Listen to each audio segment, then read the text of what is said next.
You know, I've just been thinking about this, and it's really, really hilarious, actually, the whole thing with change.org on 38 degrees, this whole data protection, for your contact details. I mean, I have briefly covered this in some other videos recently, but, just look at this is the phone book we're looking at here. Everyone used to get this actually posted through their letterbox, given to us by the phone companies, and also the Yellow Pages, which was the business one version of it for all the businesses, and this was the residential. They actually used to post it through the letterbox. Contact details and names. Ooh, you're in safe hands, right? Yeah, 38 degrees now, when you create the petition, you are the petition creator and you are collecting the signatures on your petition. They merely provide you with a website and facilitate to assist you. It's your petition. You are the creator signed on it. In fact, you've got to put your name. But yet it seems that, why don't you have exclusive rights over that data? And in the Local Referendums and Petitions Acts, all data must be on the petition. In fact, to create a copy of it without the data on it, with the data missing, renders it invalid. And legally, it's got to have the information on it on every sheet, and every sheet has got to be named to what petition it pertains to. It rather strange how things turn out with all this government, data protection. Yet data protection is only meant to be for businesses. The basis behind data protection is this. This is a principle, right? You've got a furniture shop in Chorley, Lancashire, for example, and people go to that furniture shop in Chorley, Lancashire, and they buy furniture. And on the accounts of the people who buy furniture, sell furniture, on the accounts of the shop, all their customers and who they sold furniture to, that's private information to the company. They don't just, people just don't walk in off the street. Well, you can walk in and buy furniture from them, but they don't just, hand over, every private person's details of who purchased furniture. Now, the Labour government brought in this freedom of information. People can find out data about companies. For example, how, we're interested to know how many cabinets you sold last week or whatever.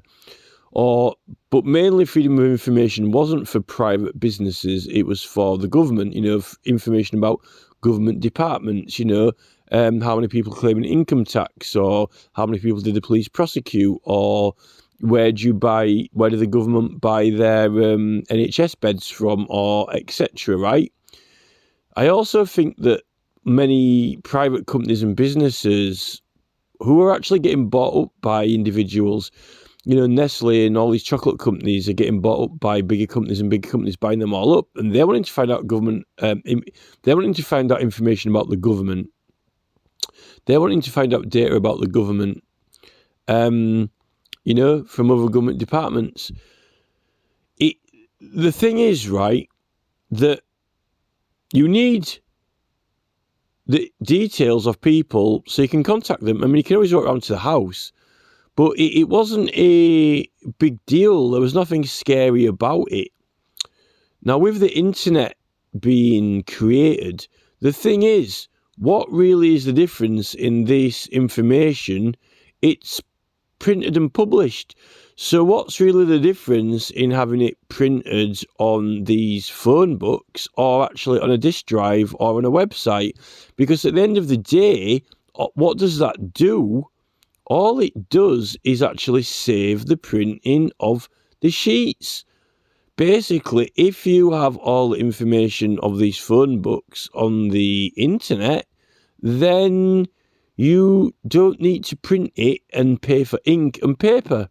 So it saves a hell of a lot of money, surely, for the phone companies to have it on the computer, on the internet, because then they don't have to.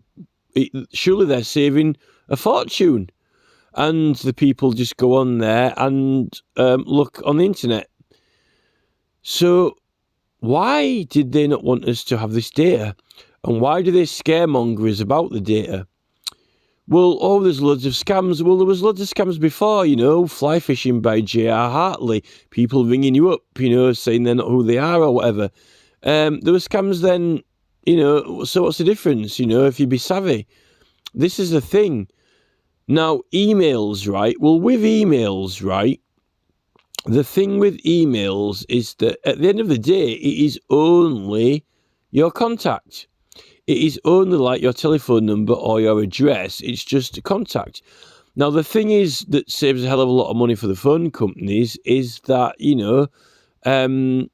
it just makes it easier. But the thing is, a lot of legitimate businesses or scammers or spammers, once they've got the internet, rather than putting a stamp, rather than printing out flyers and sending them out everywhere, or rather than sending stamps on envelopes to everyone's houses, they could just send out loads of emails. So you got this thing spamming or whatever, but you also got this scamming folder. But at the end of the day, who's got the money and the resources or finance to do that is only really companies, not residential people. And residential people haven't got a fortune, and why would they want to sell anything to anyone or scam anyone? So you're only protecting yourself from corporate or from business people. You're not really actually protecting yourself from Mr. and Mrs. Higgins of Smithfield Drive in Elland from contacting you. Why would you? Because if they're not a business and not trying to sell you anything, if they just want to contact you, why shouldn't they? Now, this is the thing. And at the end of the day, now more and more businesses are bought up by more and more responsible companies. Nestle and Roundtrees are owned by bigger companies and bigger companies and bigger companies, and they're all being bought up by Amazon. So why would we need to protect ourselves against spamming by companies when all the companies are getting bought up by bigger companies, and they're all uniformed, responsible companies with badges, British Airways badges, or Jaguar, Ford badges, or McDonald's badges, and so forth. And all these companies have had data anyway from the customers, the massive amounts of customers that they're putting through, millions and trillions of customers. The electric companies, they've got all our contact details, but they're getting bought up by bigger companies. But yet now we're to be terrified from, we get scaremongered by these things. Ooh, don't give your emails out, don't give your addresses out. And they've got these careful spam catchers now that Microsoft, Bill Gates and Outlook implement to catch all the spam for you to prevent you from seeing it or reading it. Isn't it interesting that the residential people, the citizens of this world who don't have too much spare money free, are the ones who now are not really able to get hold of all this contact information that was freely available? What would they want to do with it if they weren't selling you something? They might want to contact you to get support in a campaign, or oppose housing developments, or support you in a political party or a political cause. Now, who might that not benefit? Oh, it might be the Labour Party or the Tories. The big players, the big ball hitters who are running the game, they don't want to lose their sheep to anyone else, right? It seems to me now convenient that the way that 38 Degrees and Change.org have been brainwashed into how they run their platforms, and now how the government are trying to get people to take their name off the open register. Remove your name from the open register. Remove your name from here, remove your name from there. Now, what's left is you think, well, who else could I contact? Well, I might try. I'll tell you what, there's a lot of people who really don't mind about having their information on there if they've got a business. Maybe they work from home. Maybe they've got a business from home. So maybe they have to have their address and contact details on there. They're not frightened. They're not scared.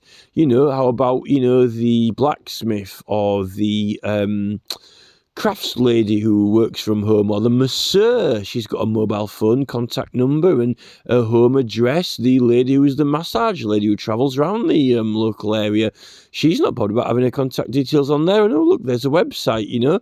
She also lives at home and works from home. You could contact her to sign your petition. But now we find that, oh, everybody's not doing their own businesses because all these businesses are small companies are going bust.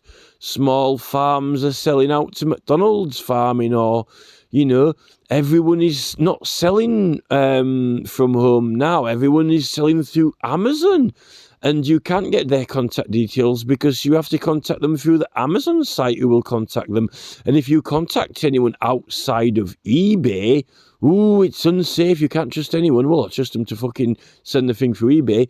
No, if you contact outside of eBay, you get a slap on the hand from eBay. All contact, ooh, can't give out your contact details or anything else for home. So through eBay, it's a miracle you even trust the people to send you it or make it in the first place. Amazon can trust them to even sell, you know.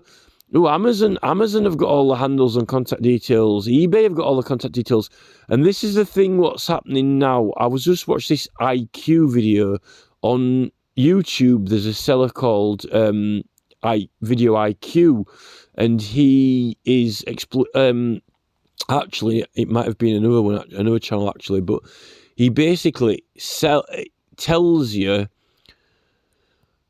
updates you on what's actually been happening to Google, what's been happening to the main Google. You know, you used to be able to search and find all manner of information on Google, but now there's hardly any information popping up on Google unless it's that Reddit site, or unless it's YouTube videos. It's either YouTube videos or Reddit that pop up on Google now, because all these everyone's going and doing things rather than having their own independent blogs and independent websites that people are not bothering to do anymore because they're doing everything on Facebook or doing everything on Instagram or doing everything on YouTube. They become these fortresses and they've blocked themselves off from the search engines. Facebook is like a fortress enclosed and only within Facebook. You know, and then within Facebook, you've got limits on Messenger, you've got limits on how much you can post, you've got limits on how many people you can tag. And same with Instagram, and the same with sort of YouTube within YouTube, although YouTube are opening up and letting people put the tag and hashtag and all so forth within YouTube. Actually, because YouTube's Google, YouTube is actually searchable on its own search engines for videos, but I don't think for chat. The chat's not searchable on its own search engine, and I don't think the handles are either. But the video titles are definitely searchable on Google. But, you know, so they've kind of enclosed themselves in these fortresses. Now, I'm thinking who would actually benefit from this whole strategy, other than the fact that people are terrified that people are going to get the data, scammers or hackers or whoever. But who are these scammers and hackers? Are they just anyone? And the fact is, now on YouTube, we've got all these scammers and hackers on the YouTube, but they're not targeting just anyone. They're not targeting, just random people. They're hawking in on these really, really big successful channels, but not just any big successful channel. They happen to be homing in on these big political channels that are getting a lot of people behind them politically that pose a big threat to the big parties. And we're seeing all this Bitcoin scamming. It's all investment. Investment is big business. Investment is corporate interests. And, you know, Bitcoin, selling gold, all these things. You know, they're wanting to try and make sure people are interested in money and profits, which is what the government wanted people interested in the economy, and what Nestle and, Cadbury's and Roundtree and all these companies who buy companies who float on the stock markets and shares, right? I strongly believe that it is Boris Johnson, Rees-Mogg, Liz Truss, people like this, David Cameron circles, these big ball players for big Tory, big business, I think you will find, if you actually look behind it all, you will find that who on the face of this planet, right, would really not, now that there's super technology of the internet and emails and so forth, who really would like this book that we're looking at, this residential phone book with everyone's phone number and everyone's details. Now, who really would not like that to be in the hands of residential people anymore? Well, I think it is the Tory party, the Labour and the Tories and Lib Dems. Labour and the Tories and Lib Dems now having, a 2023 local book like this would be an absolute catastrophe, because I've got free text messages now. So if I had this book and it had everyone's mobile phone number in, or everyone's home number, I could go on my mobile phone and just text people for free and ask them if they wanted to sign a petition or to support me to object against houses being built next to us. And I would just sit there, and I could just sit there and, ask the message 10,000 times. It would be an absolute shock. It would be worse than Stephen King. It would be worse than Saw. It would be the worst horror film that you could imagine going to see in the cinema. That would be in the Rishi Sunak's, these meetings when Boris Johnson sits around the table with all the Tories and he's got his team around. They've got that big board meeting table, not in the chamber, It literally would be an emergency meeting. It would be like flashing sirens. It would be an absolute catastrophe. It would be, no matter what horror film you could conjure up out of the deepest depths of your imagination, if the 2023 version of this book we're looking at now were to be printed out and circulated through your letterbox, it would be Boris Johnson. It would be worse than him being in hospital with a heart attack from COVID. It would literally be like, it would be like, it just would be hell. It would actually be like, the person who would publish the 2023 version of this book with people's mobile phone numbers in, if it went for everyone's letterbox in the country, it literally would be like Satan to the Tories. It would be the end of the world. It would, and to Starmer, to Keir Starmer, it would literally be like the earth cracked and Satan rose up through the floor in flames, and the Labour Party and the Tory Party would literally, it would literally be like the end of days, or, some sort of biblical event, because they couldn't bear us to have that.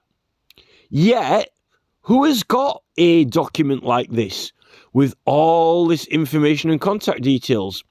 Guess who? Guess who? British Telecom. Guess who? The electricity company. Guess who? Roundtrees, Nestle, the staff of Cadbury's, all their own phone numbers of their own staff and addresses. How many staff have they got? Thousands of staff. Thousands. Who else has got this data? Oh, McDonald's. Oh, Jeff Bezos. All the Amazon workers. Now this is interesting now. All of the companies have got all of the data. And more than that, they know what we like and what we don't like, all those personal details. Who else has got this data? Mark. Oh, hi, Mark. Hi, Nick, ex-president of England. Ex-deputy president of England and new president of the world. That's interesting. Oh, yes, but it's protected. It's protected. Protected from whom? Protected from the people you used to post it through their letterboxes. That's interesting. But not protected from the owners of that company, and who owns that company, who owns that company, who owns that company. Oh, it's all owned by the same people. Isn't it actually the case that And this is now what I write on this picture here. Contact details. Ha, ha, ha, ha. Chuckle, chuckle, chuckle, the Chuckle Brothers. 38 degrees and change.org. Data protection or data retention. The government, McDonald's, Amazon, the Yorkshire Electricity, Yorkshire Water, data protection or data retention. Who'd retain it from? Oh, all the dangerous people. Oh, the dangerous people who used to post it through the letterboxes. Interesting.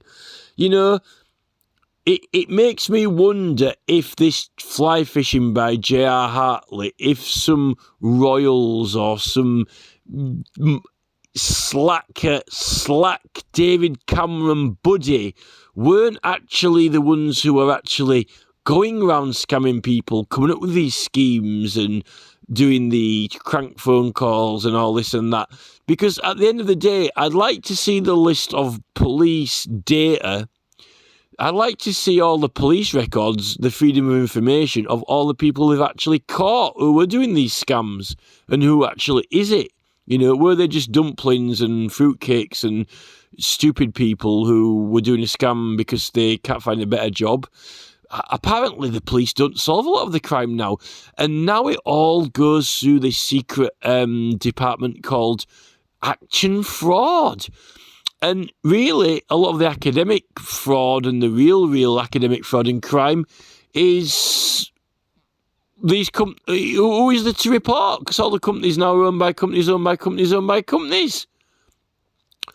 And who owns those companies? Well, it turns out that it's all the big business corporate people who are above the law and they don't want to prosecute them. Action fraud.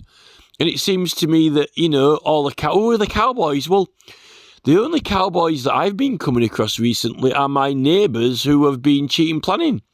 The only cowboys who I know recently are the builders who have got the contract with the council and getting awards from the council who have been cheating planning because the council's helped them cheat planning.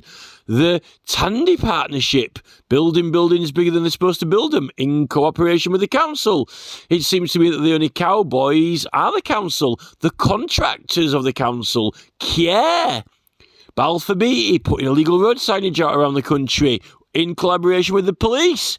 That's what it seems like to me. The only cowboys were to be scared of. And they're being protected by Sir Keir Starmer, by the police, by the CPS, refused to prosecute and investigate them. Apparently they haven't done anything wrong. Yet it's planning corruption. Oh, and what's that connected to? Political parties. Who doesn't want us to have this information? Political parties. Now, ironically enough, Change.org on 38 Degrees are meant to be the champions of the people. We oppose these governments. We, 38 Degrees against corruption, 38 Degrees for democracy, for the people, flying planes over Ant and Deck. I'm a celebrity, get me out of here. Yay, 38 Degrees, cheer them on. Change.org, cheer them on, right? Yeah, the problem is they themselves need to make money and profits out of it and make a business. And if we actually had access to our own data that we collected ourselves, we wouldn't be sponsoring as much money into 38 Degrees and Change.org, because after we'd done a few petitions, we'd have our own database, which is our data because we collected it. And surely the data, the rights over the data are the person who collected it and the person who has put their name on the petition. Why would you sign your political rights over your own data that you collected over to a third party that looks after it? They're merely helping you out, providing a service, facilitating you doing petitioning. They want to help us, right? Not withhold your data from you that you collected. We've got serious issues, and the fact that I was, collecting signatures and I couldn't even check them, and then 38 Degrees claim they're pulling my petitions down and claiming, there's some dodgy signatures on. Well, how could I know? How can I check them? I can't see them, And when I download the sheet, it didn't even have the data on. And you're not even allowed to create a sheet according to the law, the legislation. Every sheet should be named in each state which petition it pertains to, and have all data intact on it, because if you create any petition that's not having data on it, then it invalidates it. Yet they're claiming that it's invalidated because the emails look dodgy, they appear dodgy, well, that's why the council have got to have it and you hand it in, because it's the council who check it. 38 Degrees, in fact, aren't the ones responsible for checking the validity of the signatures or petitions. It is the council's responsibility to check them. That's why they have to have the data on there. And that's why we pay our taxes to the petitions committee. Our taxes aren't going to 38 Degrees to check it, or else 38 Degrees will be paid by the taxpayer, but they're not. They are paid by sponsorship money. So why is sponsorship money paying 38 Degrees to check them, when our tax money funds the council and government to pay committees to check them? It's a complete and total waste of money. Now, this is a serious matter, right? Because, I've got a bollocking from 38 Degrees for dodgy signatures, which I did not get dodgy signatures. I paid a promoter who got dodgy signatures, and I stressed that they had to be legitimate, right? And even on the legislation, I'm pretty certain it says in the Act as well, although don't quote me on this, that if any entry on the petition is invalid, it doesn't invalidate the whole petition, it merely invalidates that signature, right? Same as if it's in its... And it's only as invalid as a entry that doesn't have the complete data. So an entry with the name and signature but no contact invalidates the entry as much as it being put on by a person who is not legitimate. So 38 Degrees are legitimising their own petitions as much as someone putting a dodgy signature on by generating and creating copies of the petition to people who are authorised to have them, namely the person who created it and the local council who it's to, the creator and the recipient. That's who it's meant to be to. You don't protect the petition data from the creator of the petition who has the sole right over the data.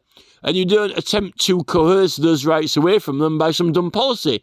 And you don't withhold the data from the person it's to, because the local council have everyone's data and contact details anyway on the system. So why would there be a risk of giving the data over to the council when they've got it anyway? Now, the 38 Degrees might think in the back of their mind, they might think, what are these local councils going to do with all this data? They might actually use it themselves for their own political party interests, like if it's a Labour-controlled council, they might nick it. Well, that's tough. That's just the way it is. I mean, they've got everyone's freaking contact details anyway on the system. They've got a hell of a lot of people in the local areas, emails and contact details anyway, on whether or not, party political people are privileged to it or not. The council staff have got it, and the party's in control of the council. And I would like to propose that under the Local Petitions and Referendums Act, if you're in pursuit of a referendum, I'm starting to seriously wonder if we've got the right to residential data and contact details to run and ask it anyway, even if the council do it on our behalf. Now, the council aren't supposed to take sides, but the council is supposed to be an executive function of the people. The council isn't always one-sided party political only stuff. You vote people into the council to represent the local people. They don't only represent the franchise and not the local people. The parks are maintained for the people. The bins and litter is maintained for the people. And democratic services are provided for the people, not only one party. Democratic services are a service to the public. So, for example, if you're petitioning everyone and running a petition, the petition committee is a democratic service. I've submitted petitions multiple times to my local council and they never even reply. It's almost like the local petition committee is now off limits. Like the petition site of the local council is as if I'm banned from it or something, or they make up excuse after excuse after excuse why petitions can't run. And I think it's because the Labour Party don't really want to run it on their website and they don't want you to be successful. So it's bias, yet the democratic services aren't supposed to be biased. The democratic services are run for everyone equally. This is unfortunately what's happening with the Labour Party in the Al Jazeera investigations, in the insidious corruption in what Keir Starmer's party are doing. And I actually now am starting to think that anyone who wants to run a petition, like freedom of information, sometimes there's a charge, sometimes there's no charge for the data, but you have a right to it, certain data.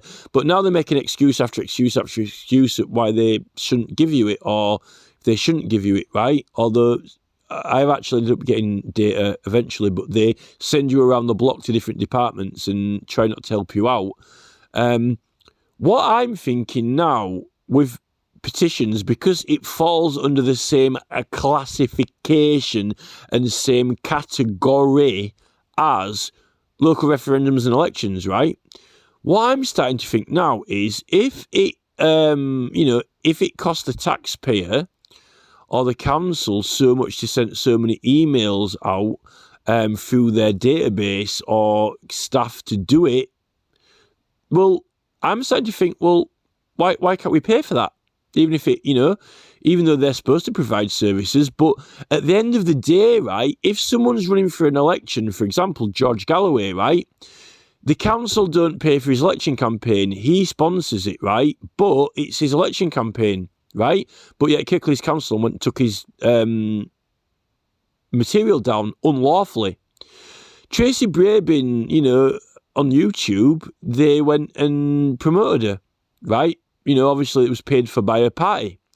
So what I'm starting to think is, if you have got some money in your pocket, whether it's 10 quid or 50 quid or even 100 quid or maybe even 250 or whatever, I'm sure it's within your rights to go to the petitions committee, the democratic services of the local council, and I'm quite sure that they've got website with petitions. I mean, when they put the petitions on the website, the local people are meant to be able to go on the council website and access it, see it, and choose to sign it or not. That's the democratic service, unbiased, provided. But they've been blocking and ignoring petitions and not wanting to put them up because of bias, because of Labour Party and other biases where Barry Shearman or the Labour Control Council really don't want to stop, really don't want you to stop them in their affairs. Get the local sheep on your side when it's their flock. That's the corruption part of it. Now, what I'm thinking is, I truly believe that we have actually got the right to get money, sponsorship money, whether it's, whether you raise it yourself, funds, or whether you save it up or whatever.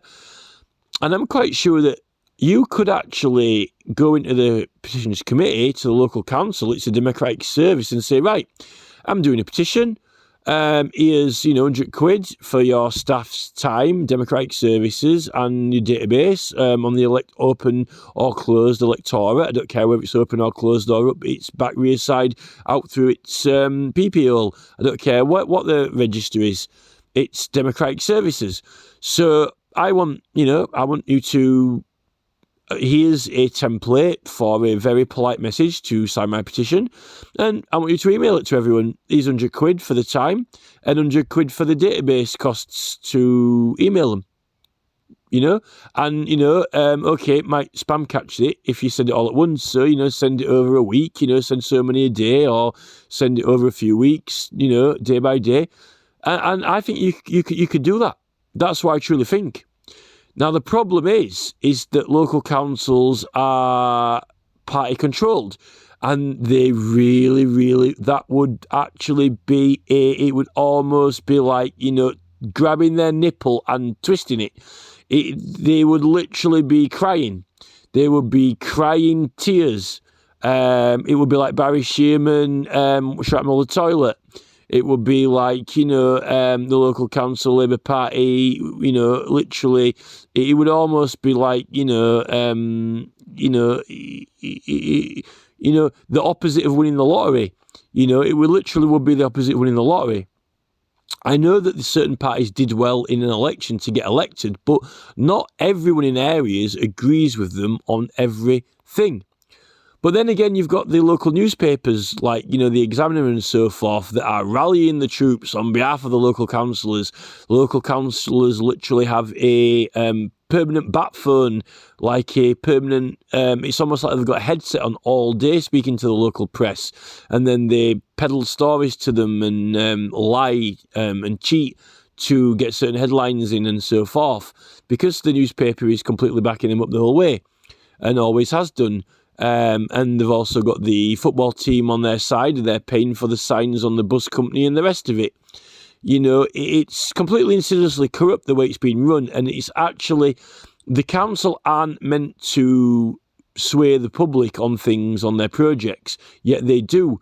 And it's through the modern age of advertising where they've started to slowly creep into it, and it ends up being influencer material when it's not supposed to be. If I won £1 million to take them to court, I would have a field day with court cases. The ideas for court cases I could take out against the council are endless, and I think that I'd win on them if I got the right solicitors. I've pulled them up on that Dartmouth case where they said that camping's not a recreation, yet they can. You can hiking and walking. There's no duration cap on it. The sport of hiking and walking can be done overnight. Walking and hiking on the moors doesn't have to be in one day. You can go on a long walk on the moors. They can't tell you how long you can walk for. And doctors' orders are that you've got to sleep and rest in between your walking. And also there's legal requirements on drivers to have breaks and sleep, and they've got a cab provided. So if you're doing a long sport overnight, like walking and hiking, surely you can camp on the way and hike. So that Dartmoor case, I mean, I could write that Dartmoor case off for breakfast. It's just ridiculous how that got put through the court. I really don't know, So, this whole demographic thing, the thing with 38 Degrees is they've made a nice little business out of it and a nice little sponsorship thing out of it. And Jonathan Harty likes to engage in politics and come up with radical ideas and hang in the circles of politicians and Extinction Rebellion and activist groups and Don't Just Stop Oil and do cool things with funds like fly planes over Anton Deck and do the next greatest genius pun or whatsoever. This is a problem, and Change.org have got hundreds and hundreds and hundreds of staff members they employ for 38 Degrees around the world. Let's punch up their team on the computer. 38 Degrees staff.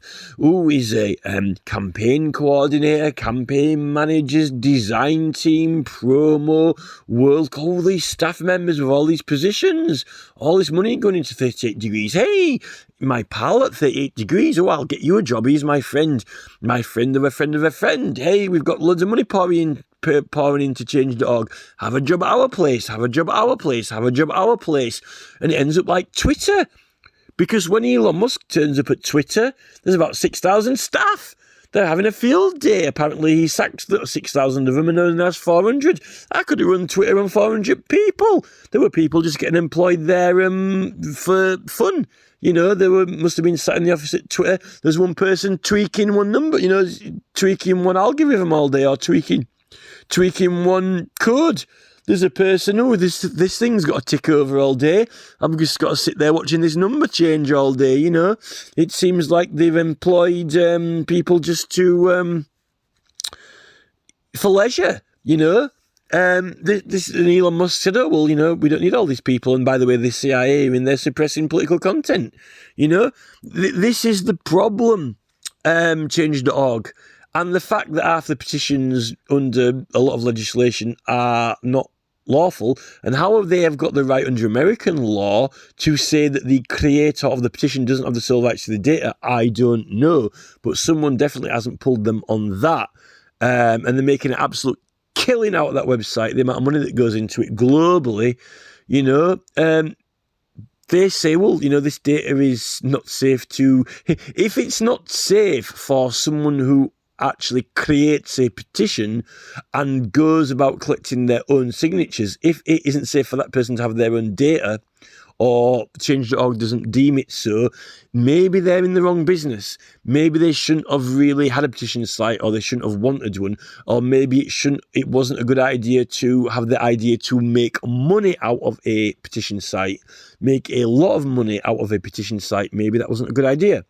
which begs questions about half the charities around the world and what they're doing. People are giving money to them to solve problems that are created by chocolate bar companies, cancer, diabetes, excess, and then the charities are cleaning up the mess after it, all donations. And then King Charles, I'm helping charities out, I'm the saviour of the world. But aren't they all your businesses and companies, Charles, that are causing all the health issues?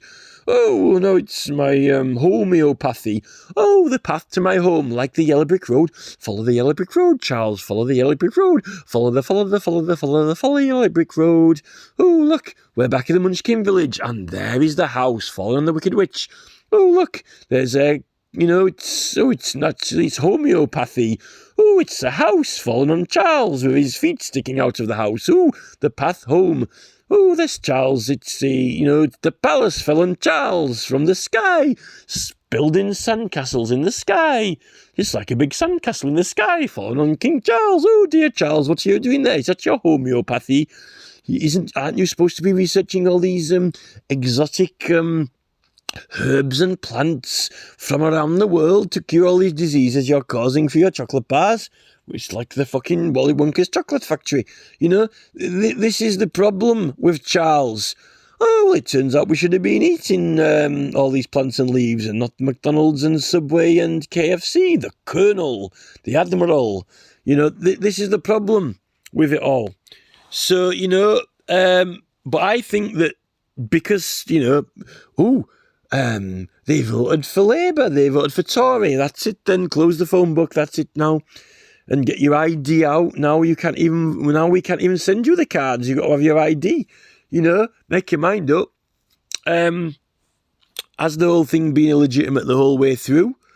They need to make their minds up because, people were doing petitions in 1975 with these phone books themselves. I'd like to see some of those petitions. Was it Prince Philip pretending he was J.R. Hartley, ringing people up, And did he just get a very nice artist who could, make lots of different signatures and put petitions through?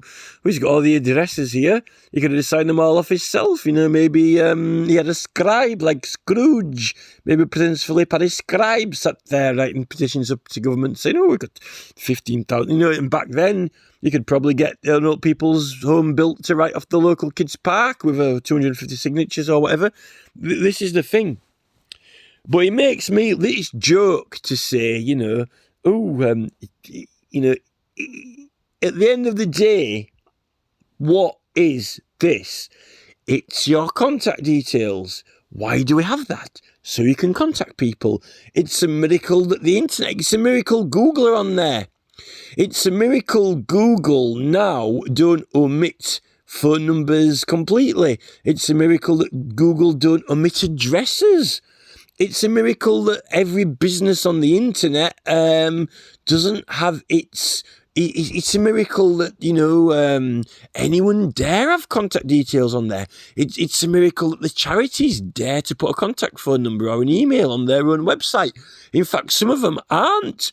Some of them have been reluctant to put them on there. Some people are even only having Facebook, Twitter or whatever. And this is a thing, it's harder and harder to contact people now.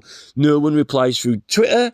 No one replies, Just Stop Oil, never replied to me by email. No one wants to reply or speak to anyone. And now people on YouTube or whatever, if you're popular, you've got hundreds of thousands of messages. The only way to contact someone now is by putting a message on their Twitter or YouTube, and half of the people have coerced into don't accept messages or only accept messages if you follow or subscribe or this or that. So many, I really think that starting to look at it now, the whole thing's ridiculous. I mean, I don't really think that they want anyone to be able to contact each other at all. And it's all, the volume of it is all controlled, And at the end of the day, true, we didn't have lots of data and metadata and information about all these people in this phone book we're looking at now.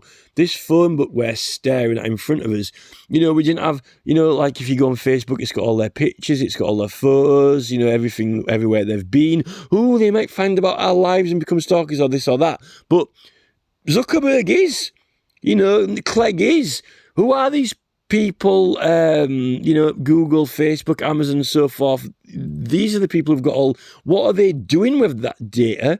Getting us to eat all their products and make them millions and billions and extract fortunes out of us, making us unhealthy, getting us to buy their products. Half of the products, they're actually changing them and writing them off now, Roald Dahl books, because, it's amazing they're not digging Roald Dahl's bones up from the floor and, filing off his nose or changing his facial features like they dug up Oliver Cromwell. That's the man, that's his character, that's his book. We don't like his character anymore. We don't like his history or heritage. Well, I don't like Roald Dahl's gravestone. I think I'm going to change the spelling on his name and his gravestone. I'm going to get a chisel out. It's a miracle that some of the mums aren't going around to Roald Dahl's gravestone and chiseling his name off the and Ian Fleming of his gravestone. If they don't like his book, don't buy it. And now, but we like the story. Well, you don't like it that much because you wanted to change it. So why don't you write your own freaking story that is sort of similar but enough to pass copywriting? It's easy now to go on the internet and write a book and publish it.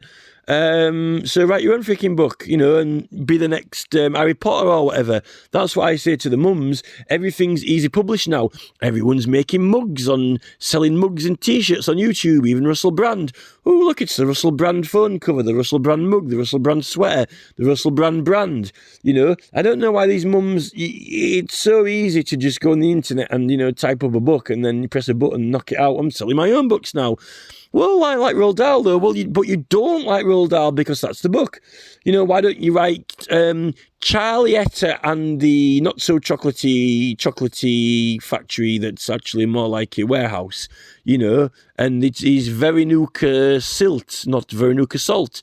This is what Nerina Skinner Comedy's doing. This is the problem. These mums are ruining other people's things, actually. What it's doing is it's Roald Dahl's book, Roald Dahl's writing, and they're actually writing it off. And what these mums are also doing is they're moving into areas and buying houses and completely, totally changing and writing off the area when there are laws enforced to protect the look, preserve the appearance and style of the area. But these mums are now watching Loose Women, watching BBC, watching these programmes and just, I'll change my garden. Oh, I'll change my house. Oh, I'll change this, I'll change that. That's what's happening here.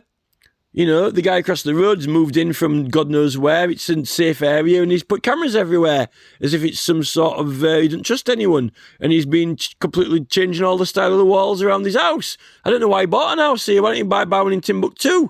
He's like some, I don't know what the hell, why he would move into the area, But yet, it's the TV that's getting, why don't you buy this house? What can I change about this? What can I do with that? Well, actually, no, you're not really supposed to change that much about it. That's the whole point. You look for something you like, then buy it.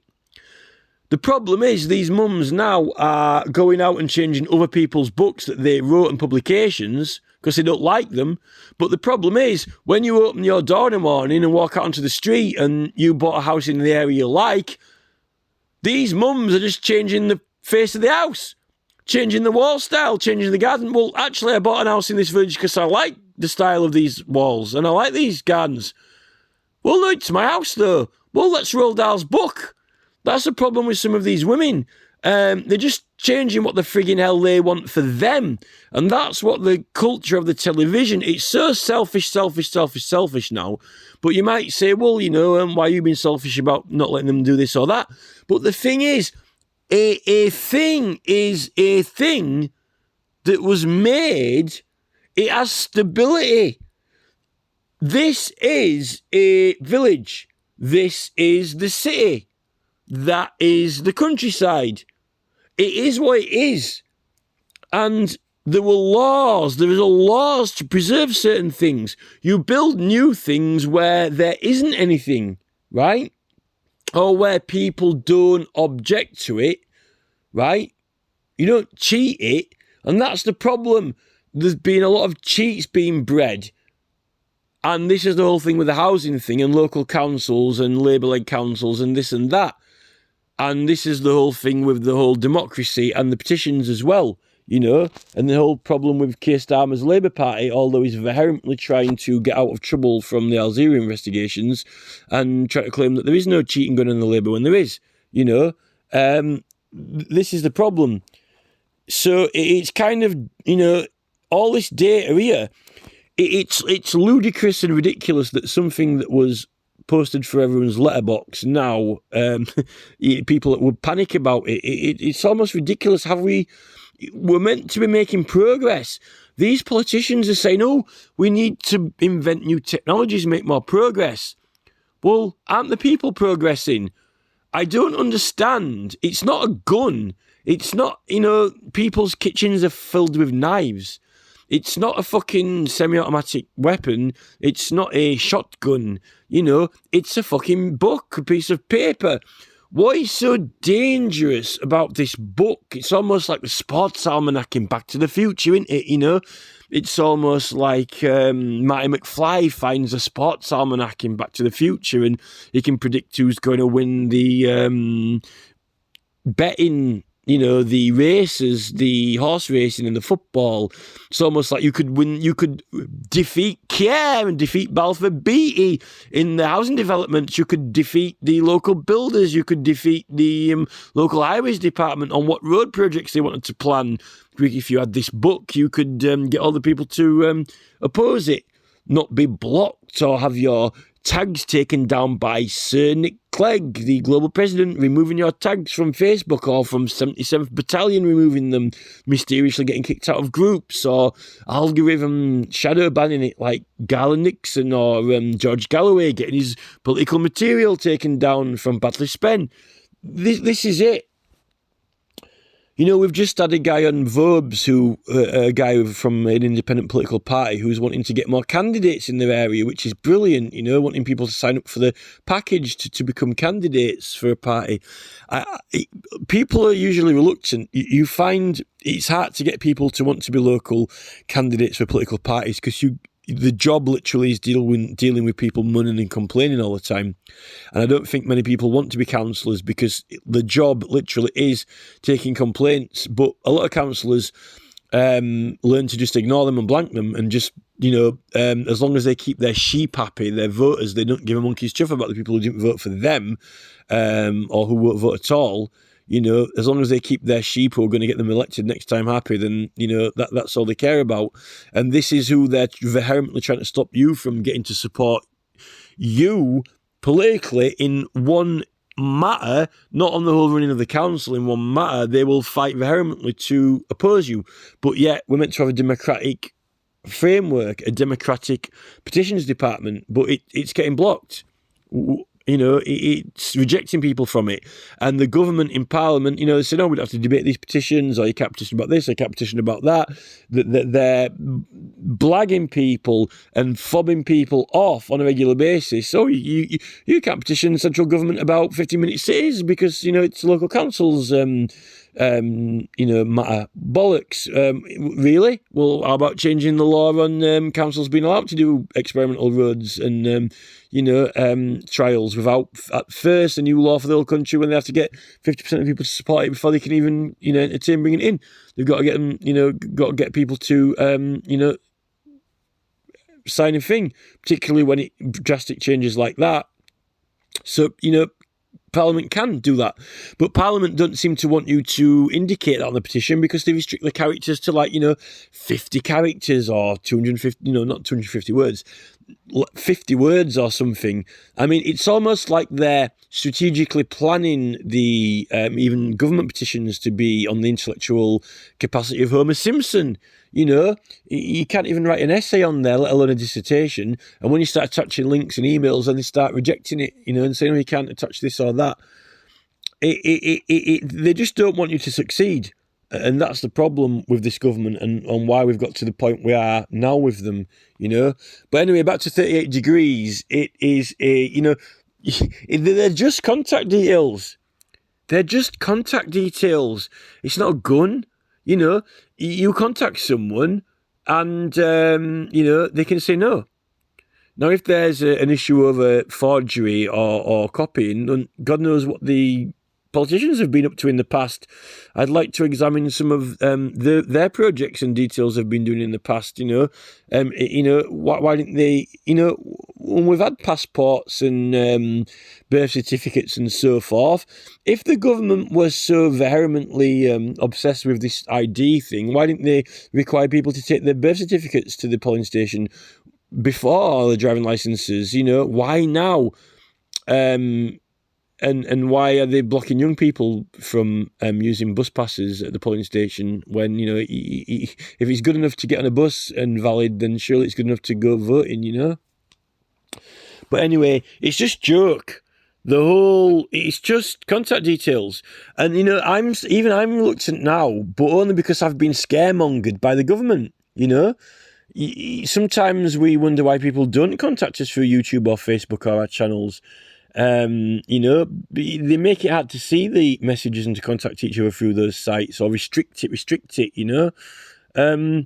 I think, I don't think there are that many dodgy people out there. There are some, but I think the Tory planted a lot of the scammers and hackers and so forth to scare us, because they saw the power in the emails and that lot, and then Bill Gates, their wingman, I think, introduced these spam catchers and so forth and things like that. True, you can sign up to a lot of things by accident and people can get your data, but if we've got, what's the point in having all these spam catchers and filters on emails if people aren't going to be able to get hold of people's emails? It evades the point. If now hardly anyone can get emails because of data protection, what's the freaking point in having the spam catchers and all that? It completely evades the point. I think these big people like, Mark Zuckerberg, Bill Gates, Google, so forth, they're all politically tied in, and the whole Biden White House thing. The White House is not democratic. It's far from democratic. He doesn't want to help us out with democratic services. They took down the We the People website. They took down the White House petition website. They will help people out with it. Change.org has been run probably as I think it's sketchy, and I think 38 Degrees is sketchy. And I think that, there are, unfortunately, the people who run it truly believe that they're on the right side for good and wanting to help people out with petitions and campaigns, but I think they've been coerced, brainwashed and manipulated by the government as much as anyone else, and it's ended up being perverted the course of petitioning. He has perverted the course of petitioning so that now, they're not even letting the person who's named on it, the official person with the rights who's running it, they're actually, trying to protect the data. You're having your own data withheld from you that you've got the right over. And if they're conjuring up some policy that can give you the right to take it away, it's almost like YouTube, not allowing you the political rights to a political channel that's protected. You're supposed to be exempt from copyright, like politicians are exempt from copyright when they use a song or when you publish a video or an advert for a political party or a petition cause. You're meant to have exclusive special political rights. That's why you've got a disclaimer on Facebook ads for political ads, This is it. So it's just a phone book at the end of the day. It was posted through letterboxes, and I don't know what all the scaremongering is. If we've made progress, all these politicians are preaching progress. We've got a new Department of Technology and Innovation. Progress. But we can't be making progress if some normal book is that much of a threat now. Just to have a normal book push your through your letterbox, how come we have made progress? What progress is there? Oh, but now there's Facebook and YouTube, but isn't there? It's Mark Zuckerberg has literally got it locked down, and the government even had an event called the Lockdown, aptly named because they wanted to lock us all down. So it's just stupid, ridiculous, and I've been talking nearly for an hour now, 59 minutes. I'm starting to think maybe I could just go for another minute now just to make it up to an hour. But I'll end it there because, I don't know where I'll tag 38 degrees in this. I'll tag change.org in it. I'm meant to be the guy. I think the guy's tried to ring me up from Manchester, 38 degrees guy, because I've got an argument with them at the moment. Over my petitions, but I think that it's not my problem. If they are withholding my right, if they are signing me up to a policy where I can't check my own email data, then it's not it's never my liability. It's their liability, not mine. And I'm pretty certain that an invalid entry only invalidates that entry. It doesn't invalidate the whole petition. And if their site is found to actually not be as integral as it is, then that's not my problem. That's their problem, and change.org the same. So, and I think that, some of these sites have got affiliations with, like Vince Cable, Ed Davey, people like that. And those sort of people also, I think, they actually don't want independent or individual people to be too successful in petitions because they're always wanting to get their policies in and their policies through, and they become quite selfish, these big franchise entities, which is why I don't believe in franchises. I think we need to get rid of franchises and we need to get people in who it's, that person and they're for their electorate, and then, then, you know where you are with them, and it's not some other entity outside of your area trying to get control over your councillor or MP, because the people in the local area are meant to be the ones who the local councillor or MP answers to, and then the people can talk amongst themselves or whatever and tally things up to get put through, and then it's not some other group with ulterior motives and interests. That's why strategic planning is sketchy and dodgy. I don't like strategic planning because contractors come into it and big deals, and then, but who's planning all this? Oh, Charles is planning it all with his homeopath. His path to your home, his path through your door, his path through the screen of your phone, his homeopath through your TV screen. Oh, that homeopathy, Charles, like Coronation Street. Coronation Street is the path to your home, the path to your front room through Charles's homeopath. The yellow brick road straight through your television screen. Oh, don't we love Vida? We love Vida. We love Vida. Charles's homeopath. Vida, we're off to see Vida. The wonderful Vida of Tracy Brabin. It'd be a miracle if a fucking house landed on Tracy Brabin, like on The Wizard of Oz. The Wicked Witch of West Yorkshire. But now it's not called West Yorkshire anymore because all of the websites around the world have removed West Yorkshire and Huddersfield from their order forms. When you buy something, now we can only have York or Wakefield. It's magically disappeared. Who removed it? I don't know. Maybe don't pay no attention to that man behind the curtain. Maybe it was 77th Battalion who removed it. The same person who removed the phone book from being posted through your letterbox, likely.